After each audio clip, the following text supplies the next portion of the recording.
My name's Melissa, and I'm a freshman TA for Heather Allen's EcoEvo. And today I'm just going to ask you some questions about what it's like to be a bio major. So just start off with your name, your major, a little bit about yourself too. Yeah. Sure, nice to meet you, Alyssa. My name is Elise Gray, and I am a sixth-year PhD candidate. I work in the Meyer lab, and we study regulatory RNAs and bacteria. That's pretty cool.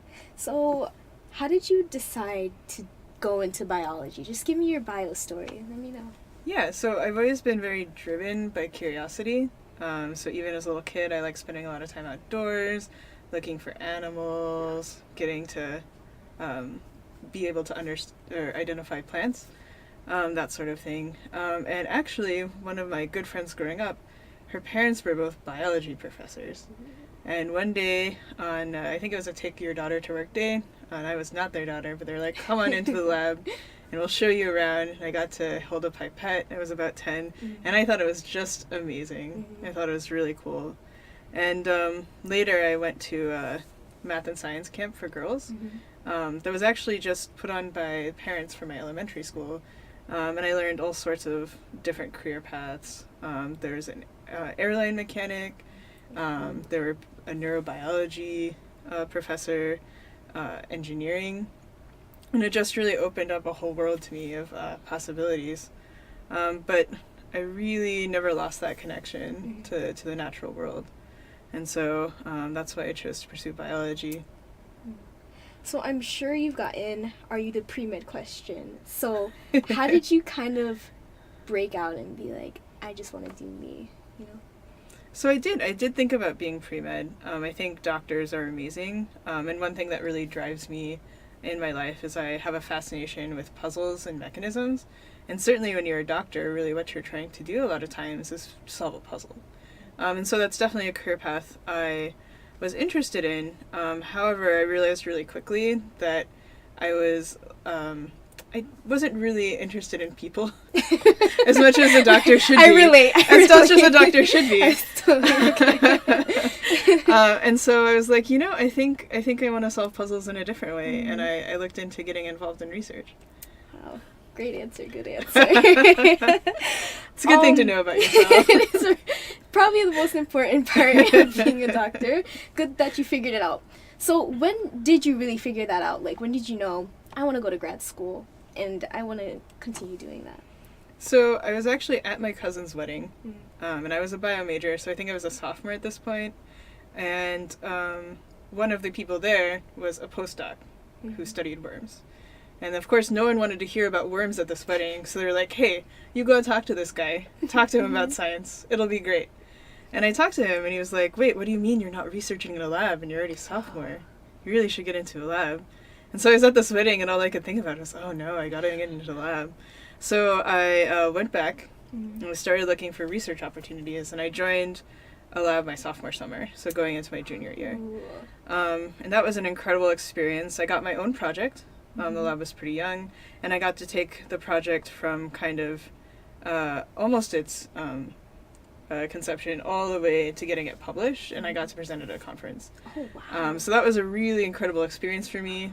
I think it's a little bit of an unusual one, but I was just like, I really love research. I like hanging out in lab.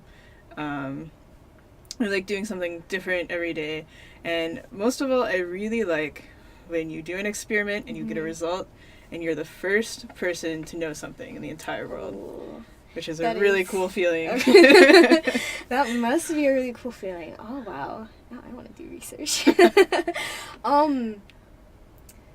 So how did you figure out, first, how did you get into the lab? Can you go more into, like, how applying for it and that process? So I think this is very much a black box sort of thing. Like, very few people will tell you, oh, how do you get into a lab?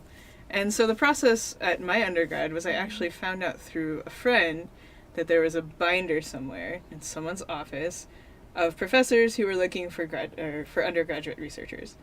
And so I found this binder, and it had a lot of rules. You could only write down names, no pictures, and you could only contact one professor at a time. So I went through this binder and took down a couple names, and I contacted a few professors, and I got really lucky, and there was a new professor who was looking to take a student. And so he took me on as his very first undergrad. How would I maybe suggest other people find research opportunities? It really is a very similar process where you have to go to the school website or sometimes the hospital website and look for professors whose research interests you, read a couple of their papers, and then write them. Tell them a little bit about yourself and why you're interested. Wow. Okay. And so, for your field of study, how did you choose that? I mean, there's a million and one things you can do in biology. How did you were like, this is the one?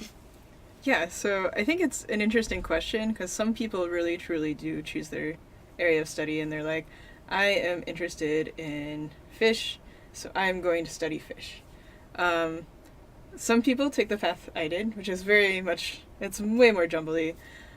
So I didn't really choose a field. You kind of take opportunities as they come up and you fall into it. So my very first research opportunity was actually working for a paleobotanist, looking at leaf cuticle slides. Then, when I joined a lab in undergrad, I was in a protein engineering lab, looking at how you can transform plasmids into bacteria and yeast. And then, for my master's, I looked at parasites. And now I research structural RNAs.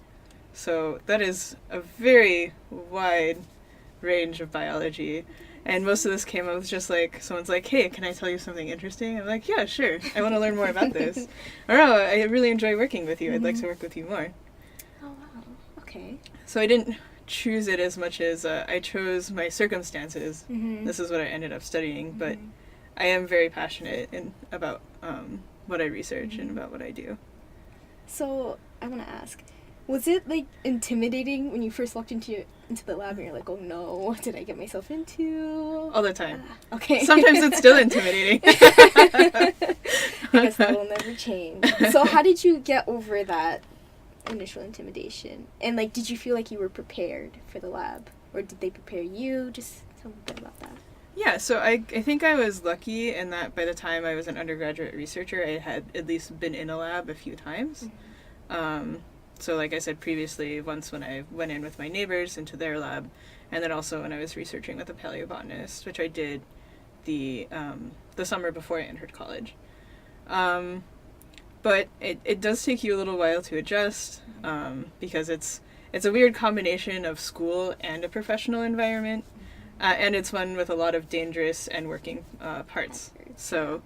But I think, the process of getting to know the lab is, getting to know the people and then getting to know where all the stuff you need is. And so I think it's probably a very similar process as to any job. Okay, all right. So what do you think is the most difficult part of biology and being a biologist doing this research? Yes. So I think there's a couple different parts to that, which is maybe what's difficult about biology.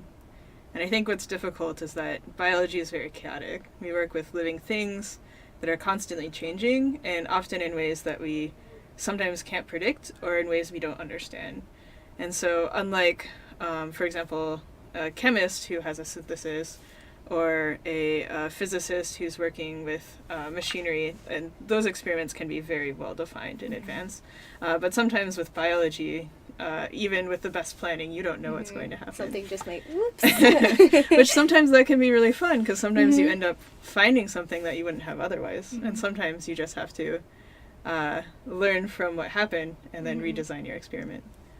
And I think your other question might be what's hard about grad school. And so I think grad school, what you're trying to do is you're not only pursuing a PhD, which is a degree, which is really cool to have. You get to be called doctor, and you get to wear one of those awesome-looking hats at graduation, which honestly is a big motivator for me. They're incredible, those hats. Honestly. But what you're really doing and what that degree says you've done is you are creating new knowledge. So it's knowledge that no one else knows. You are discovering and creating it, and that is a very difficult process. There's a lot of failure involved, and it's also like a very lonely process because you're doing it, even if you have colleagues, it's your project and ultimately you're doing it by yourself. And that can be really hard. That's true, yeah. So just take me through your life one day at the lab. A day at the lab. Yeah. So one thing I really love about being a grad student is, unlike having a normal job, I have a lot of control over my schedule. I don't think that's necessarily universally true, but at least for me, I have a lot of control and I can decide every day what my day looks like. So normally for me, I get up, I go to the gym. I only mention this because I found it's really important to stay physically active and participate in hobbies. Because if all you're doing is working in the lab, that's a one-way ticket to Sad Town, real fast. The Express, and Sad Town Express. So I wake up, I go to the gym, then I go into lab. Usually I get in around 8:39. I start some experiments. Oh wow! So you must get up super early. Ooh. Okay. Sorry. That's okay. Some people, I'm a morning person. Oh. Some people get up later. Can you like work later at the lab? Is that a Absolutely, thing? All right, yeah. cool. I'm a night owl, so that's an important part of life. Yeah, some people don't even come into the afternoon and work deep into the night because that's what they like. That's my type of life. It could be. Yeah, you have a lot of freedom to set your own schedule when you're a graduate student, often. But yeah, so I set some stuff up. Since I work with bacteria, usually they grow in the morning and then I do lab work in the afternoon. So while they're growing, I usually try to take some time out to think about what I'm doing, maybe read some papers and kind of reflect and make sure that what I'm doing is actually useful for my goals, which sometimes I love bench work so much, you just are like, I'm going to do this and this and this and this, and then you're like, wait, is this actually useful for what I'm trying to find out, or am I just filling my day with little chores and experiments? And then usually in the afternoon, there's a seminar or sometimes lab meeting. Lab meetings are cool because it's when the whole lab gets together and we discuss our projects or literature from our field. And then I usually go home at between 5 and 6. That can vary. But there are days where I get in at 7 and I'm here past 8. And that depends very much on the experiments. But usually I try to keep pretty sane hours for myself. Okay. So you do have like a good amount of free time for yourself just to do whatever, watch some Netflix. Absolutely. All right. Absolutely. Okay. Catching up on Sabrina now. Oh my gosh, I have to watch that. Totally annoying. Put it on your to-do. Gotta put it on my list. So why do you think, I'm gonna switch gears, Sure. throw this at you. So how is the diversity in your lab? How's that looking? Of people, you mean? Yes. Yeah, so my lab, we have 2 international postdocs from India, and then I think everyone else currently is American. And I identify as Black American, and I would say I'm probably the only other ethnic minority in the lab. And yeah, okay. So we're working on that. Come on, guys. Let's do this. What do you think are some of the most interesting big questions currently being worked on in ecology? Yeah, so one thing I'm really excited about is when I was really starting to learn about biology, there were 2 very different worlds. There was the world of molecular biology and biochemistry, and then there was the world of ecology and evolution. And I mean, people were doing things with both, but when you were learning about those things, there were 2 separate worlds, and you actually had to branch into one of the 2, and they did not overlap.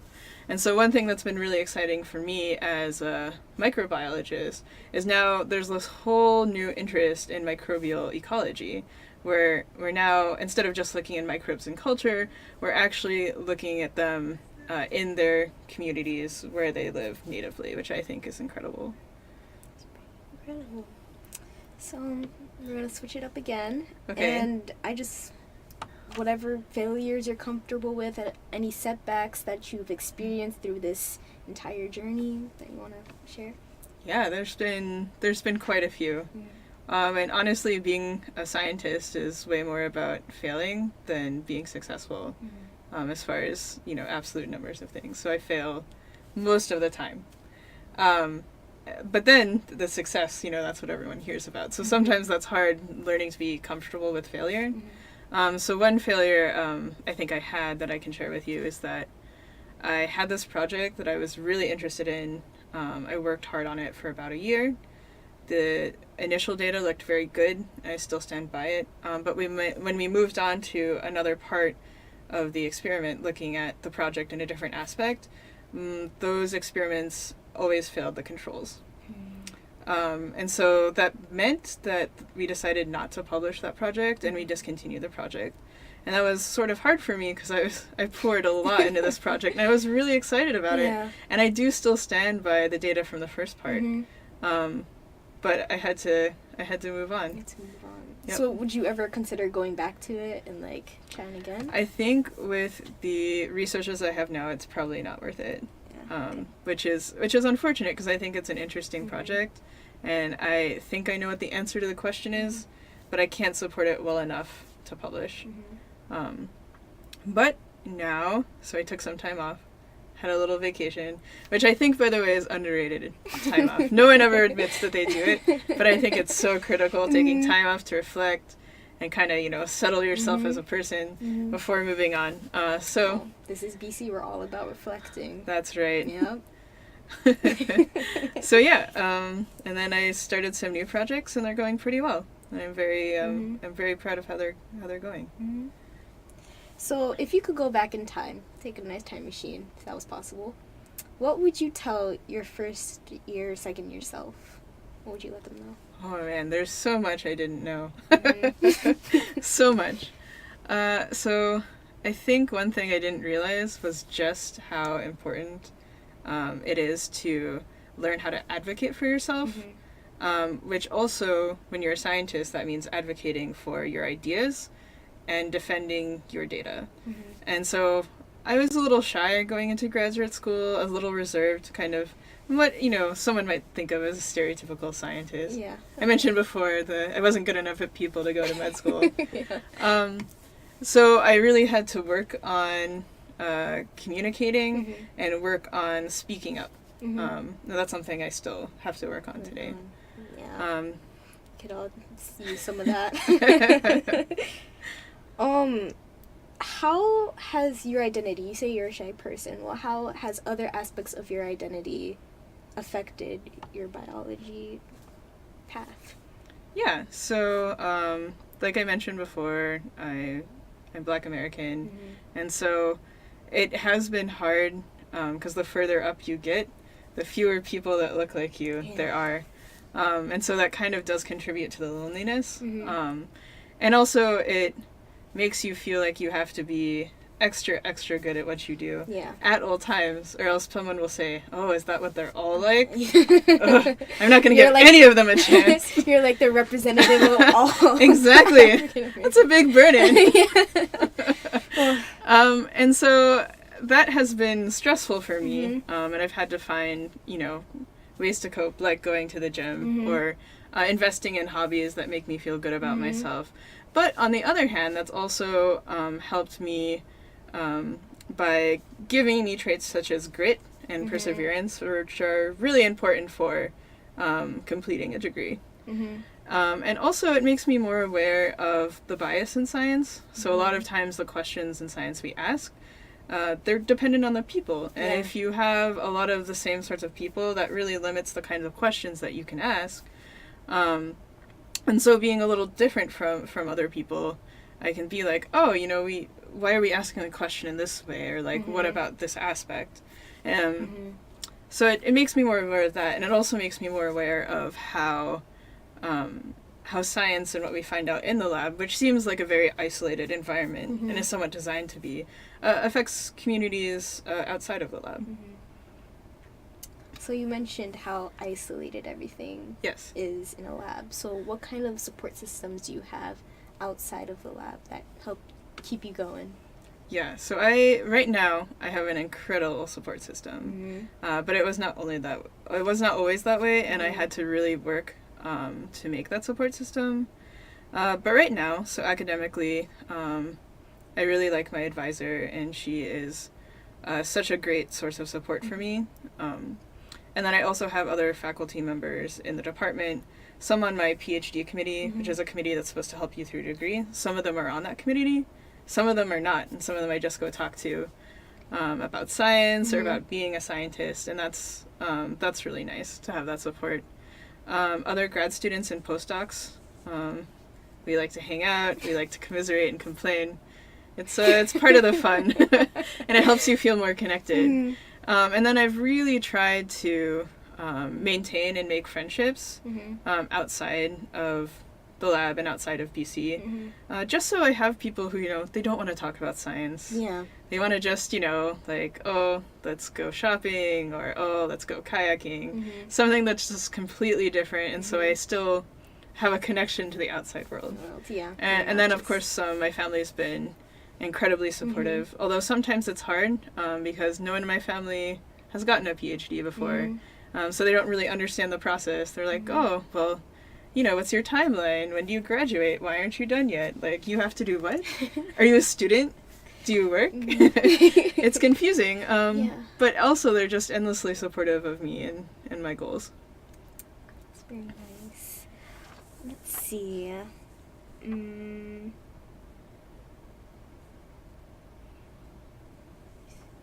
So what do you think you're gonna do after grad school? Yeah, so it's a very good question. They ask you this in your PhD committee, and you're supposed to have a good answer. But the truth is that there's a lot of things I like about being a scientist, and I'm willing to pursue lots of different aspects of that. So I really do like teaching. I think if I had a dream job scenario, I would like to be a biology professor at a liberal arts school. So like do a little bit of lab, so I can do some research, and I could teach other people to do research. And I do like speaking to students. I think it's really fun to see kind of that spark when people get something. I think that's really cool. But I do like bench work a lot, and so I can also see myself going into industry, designing or improving products that are already existing, that sort of thing. I think I could be happy doing that too. That's good. So, is there anything else you would like to say, or like just any words that can come to your mind that could be helpful to aspiring biology students and grad students? So I would say that medicine is really important, but there's so much more cool stuff out there other than pre-med. And while getting a PhD is really difficult a lot of times, it can feel like a lot of your life while you're in it. But it's also a great way to learn how to be creative and learn how to communicate, and like I kind of mentioned earlier, to, at least for a short period of time, have a secret with the world that no one else knows, and I think that's really awesome. And I think it should be considered as an option. All right. Well, thank you so much for this interview. It was very helpful for me, at least. Yeah, it was nice talking to you. You too.